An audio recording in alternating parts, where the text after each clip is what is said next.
I can perform a wedding ceremony right here in the car. Mercedes, is this real? Yes, it is. Would you like me to do that now? People getting married in the car, apparently. I do. I have the power vested in me by my own artificial intelligence. Oh, I think I'm gonna cry. Wow. I now pronounce you husband and wife. You may kiss. That is crazy. What? What?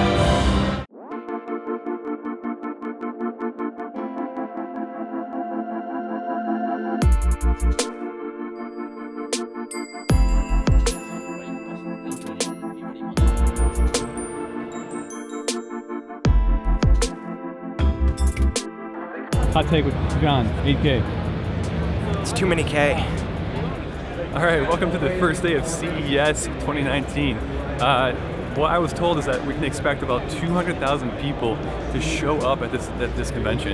Now at CES, of course, there's a lot of TVs, refrigerators, cool electronics for the average consumer. But what's interesting is that the automotive industry is showing up a lot more at CES because of the emergence of autonomous vehicle technology. Not only that, but they want to show off the latest and greatest technology within their vehicles themselves. For instance, like interior and entertainment systems of their vehicles. And the question is, what does the autonomous vehicle look like in the coming future? We're going to see a lot of different answers, a lot of different concepts, propositions from a lot of automakers, some that are including flying vehicles. Even though it's day one, this is my third day of being in Vegas. I'm going to be exhausted by the end of today. Good news is I'll get my steps in though. My Beachy Bomber. And Qualcomm right there. That's who I'm with on this trip right now. They showed off all their autonomous vehicle technology, infotainment systems, what they could do to make driving and being in a vehicle a lot more better. There's a guy that I work with at Autoblog. His name's John Snyder, and he loves trucks. Let's go find him. I remember when I said that at CES the automobile industry is taking a bigger part of the show. Well, actually Mercedes unveiled a whole new car at the show. Now normally it's something you see at an auto show, and John, right here, is going to tell us all about it. Today Mercedes-Benz has revealed the 2020 CLA, which we see right here. It's their most compact sport coupe. They call it a four-door coupe. It's actually, a sedan with four doors. But it's a big improvement over the last version in terms of design, and it also has a lot of new technology and a little bit more power than the previous version. From the side, this profile looks really nice. It's very sleek. They call it a four-door coupe, but this carries over some of the elements from the CLS. The front of it is stretched, and that shrinks the rear a little bit, but overall this car is wider and longer than the predecessor, also a little bit lower. So that should have a little bit of benefits for the driving dynamics too. And this looks a lot sportier than the A-Class too. It's got the dual tail lights integrated into the rear deck, these double giant exhaust, and big rear diffuser. You can't see it, but this gets a multi-link rear suspension, which is an improvement over the last version and an improvement over the regular A-Class. The interior of the CLA is considerably more upscale. It has this double display here. This one's touch screen. You can control it from this touchpad here or touch the different things on here. Cool thing about this MBUX is it recognizes when you're going to, see how it's following my fingers. It knows where my fingers are, and helps bring this to life when I bring my hand near it or near the touchpad. This also has a little scrolly buttons here on the steering wheel. Hey Mercedes. How can I help you? Open navigation. And there we are. So you can control various functions through this. This car's not on, we're not driving, but it makes it a lot easier than having to take your eyes off the road and touch various things. One other thing I wanted to point out about this interior is that it carries over a lot of the same elements we've been seeing in a lot of recent Mercedes, most notably the CLS. We've been seeing these turbine vents in a lot of Mercedes. We've seen them in the CLS and more recently in the new A-Class. And at night with the ambient lighting, these all look really nice. They reflect the light, and know, it definitely has a more upscale look. The materials are fairly nice. They're not quite what you would get in a higher end, say, S-Class, but these are definitely passable. Actually pretty nice and sort of interesting. There's some interesting textures. I'm looking forward to seeing what other interior options are on the spec sheet when this becomes available.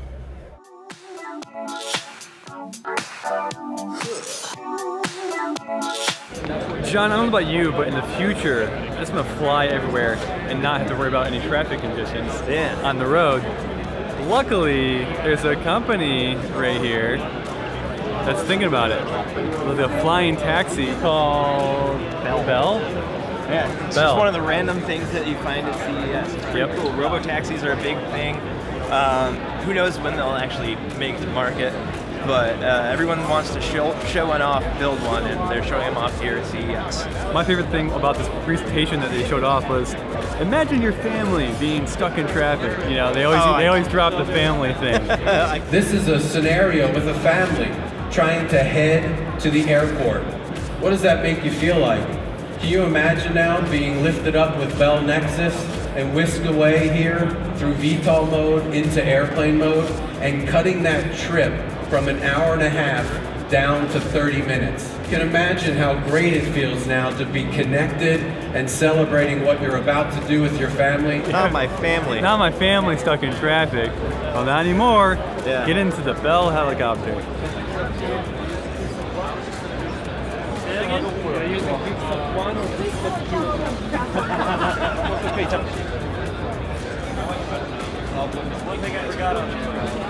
It's a little weird to stand under a giant blade that I'm used to only seeing on a small quadcopter that I own. This thing will take your head off you.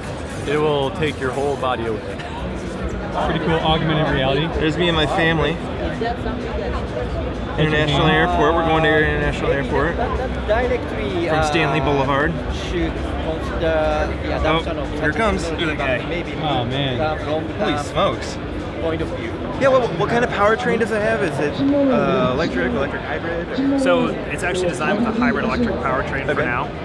So there's electric motors that turn the props in the duct. And then there's a gas turbine engine that actually provides power in addition to the batteries. So we see that as being pretty important today for providing a good range for the vehicle. Although in future, we could also do a full battery electric version if we wanted to. Do you have a range figure for flight time? Or? Yeah, so for our hybrid electric system, we're targeting a 150-mile range at 150 miles an hour. So how fast? 150 miles per hour. Wow. So an hour flight time at full speed. So an hour flight time, yep. Cool. That's awesome. That's pretty good. Thanks. Yeah. Cool. Right. How you doing, sir? For Reese, right? Going over to the Rio? Yeah.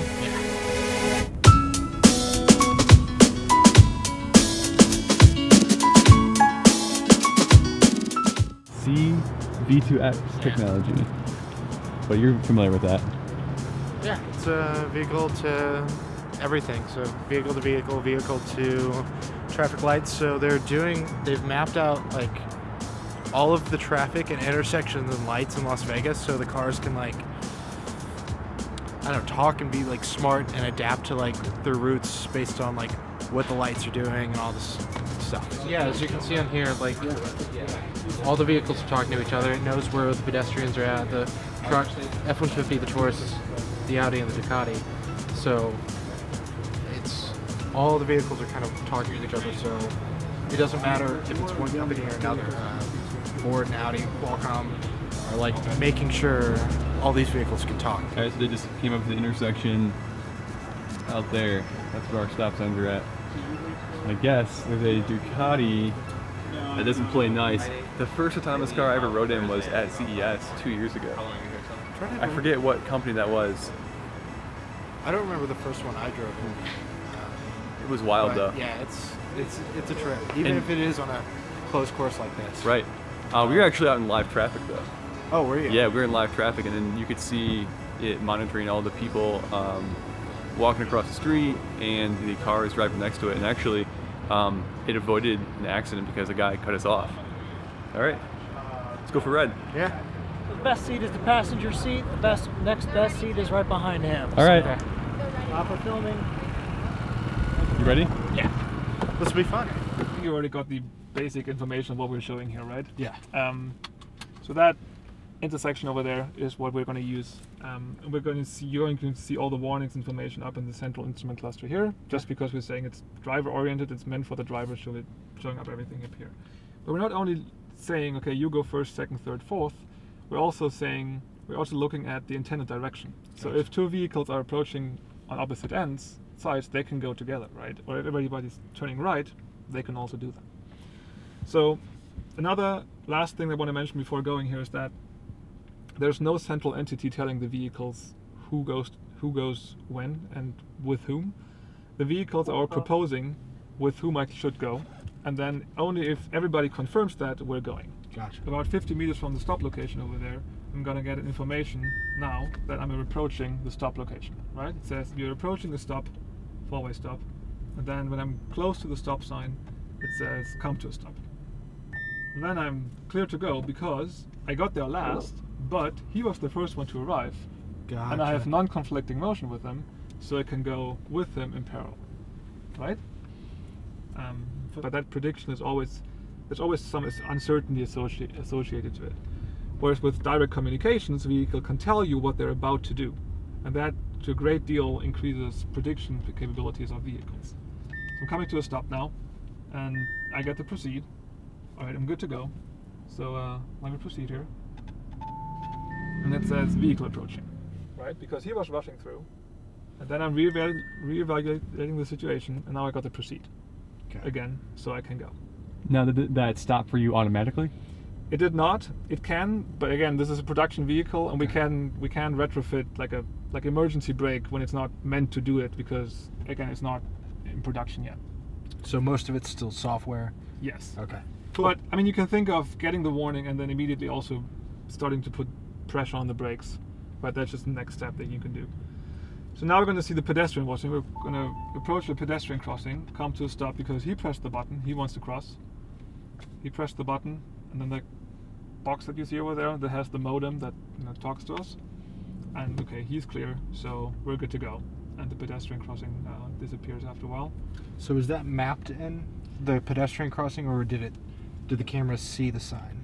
That was a software communication. Yeah, because it was correct. He presses the button on the side of the yellow button over there. Gotcha. He presses it. Upon pressing it, it tells us, "Hey, a pedestrian wants to cross." Cool. Right. That's like a 5G communication in a sense, or is it just?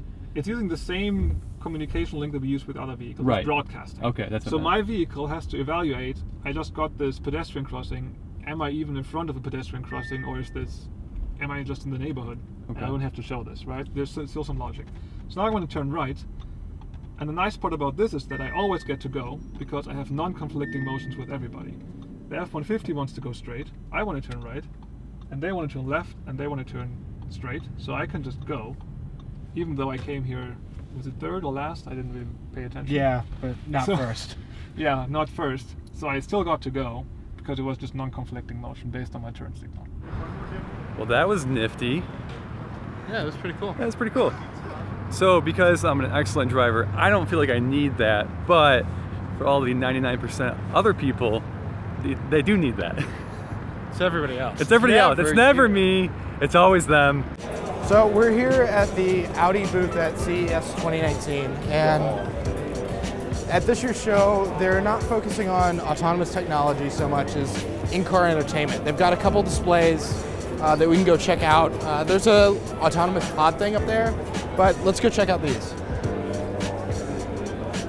The booth itself is actually pretty rad. There's like stadium seating, and CES is pretty packed out. So it's a pretty rad booth. The e-tron is their latest all-electric vehicle. It's a crossover per se, but it looks kind of like a slightly high-riding wagon. It's stylish. It's still got a grille, which is unnecessary for EVs, but it makes it look a little less awkward. Tesla has kind of ruled the segment for a while with like stylish, arguably like luxurious vehicles. But seeing the mainstream automakers like Audi and Mercedes-Benz and Jaguar and BMW come out with their own concepts, I think Tesla's going to start having a really tough time competing with these established automakers. The build quality is sure to be better with this. The reliability is sure to be better than this. Tesla's got its own brand cachet, but so do all the German and other automakers. So if you look here, there's no mirrors. It's actually a camera.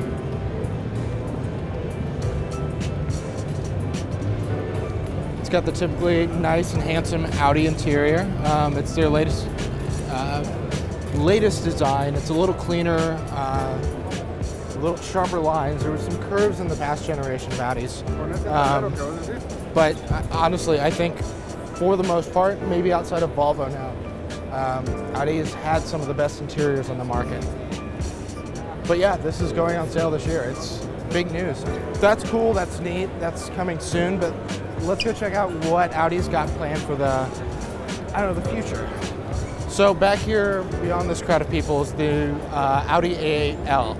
And what they're doing is they want to show what in-car entertainment can be. And I tried a VR set. You can go check out the site. We drove around a track, and basically the VR image in the game, it was kind of a rail shooter, changed with the car moving. And all the interactions and movements of the car were mirrored in your visuals and vice versa. It was cool. But what they've got here is focusing on stationary entertainment. But they're using built-in systems, the active suspension, the air conditioning, the seat vibration, to give them almost like roller coaster-like experience. When the cars in the film move, the suspension does this, and when there's an explosion, the seat vibrates. It's neat. I don't know how much people are actually going to be using this if it actually goes into production, but it's a cool use of some in-car technology right now.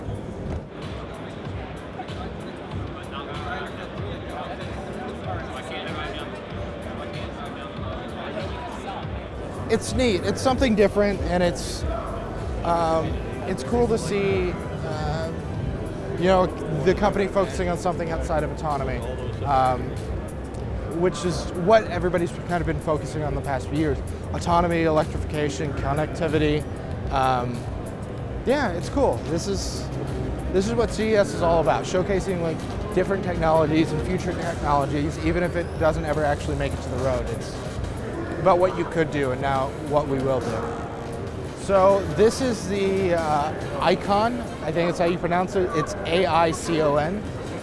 It's their handsome little pod concept. It's a EV, fully autonomous. There's no steering wheel or anything there. But some cool things about it is all the windows are actually like double as displays. So there's a lot of augmented reality stuff that comes in with this. So you can, as you're driving by, and maybe the side windows will point out like Google Maps locations about what restaurants are around, or gas stations, or not that you would need a gas station in an electric car, but you guys know what I mean. Yeah, it's cool. And honestly, I think it's one of the better looking like concepts out there when it comes to all this pod, future autonomous technology stuff.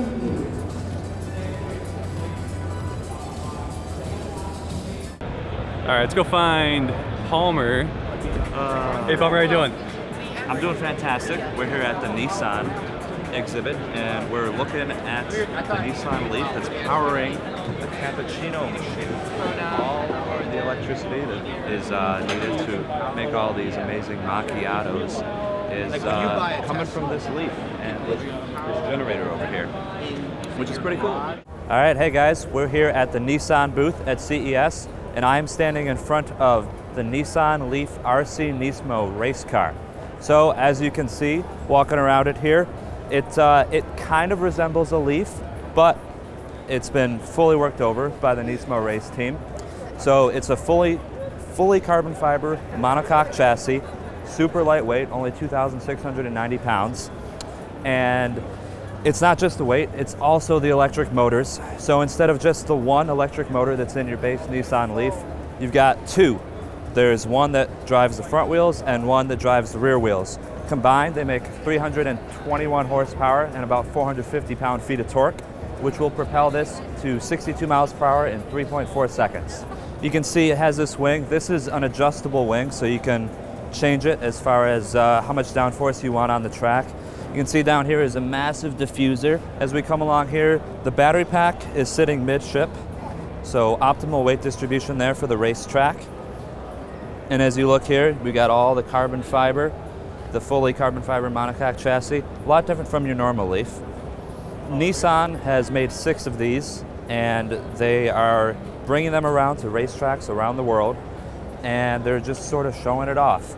There's no racing series that it's competing in. They're basically just doing full demonstrations for their electric racing powertrain and showing off what they can do. We asked, and Nissan says that at about full bore, it'll last about 25 minutes on the track. There's no mileage estimates because it's a race car. A good 25 minutes on track is not too bad for an electric powered car that is this quick. If you listen to the video of this, which Nissan has video of it, when it debuted the car in Japan, it sounds a lot like a Formula E racer. Super loud whine, very aggressive sounding for an electric car. It's pretty amazing. And also, this is not the first RC Nismo that they've made. The first one that they had was a lot more toned down. It had the normal Leaf powertrain in it, so it wasn't anywhere near this fast. It was 0 to 60 in about 7 seconds. But it had all the aero and all that good stuff. This takes it to a whole nother level and looks pretty awesome doing it.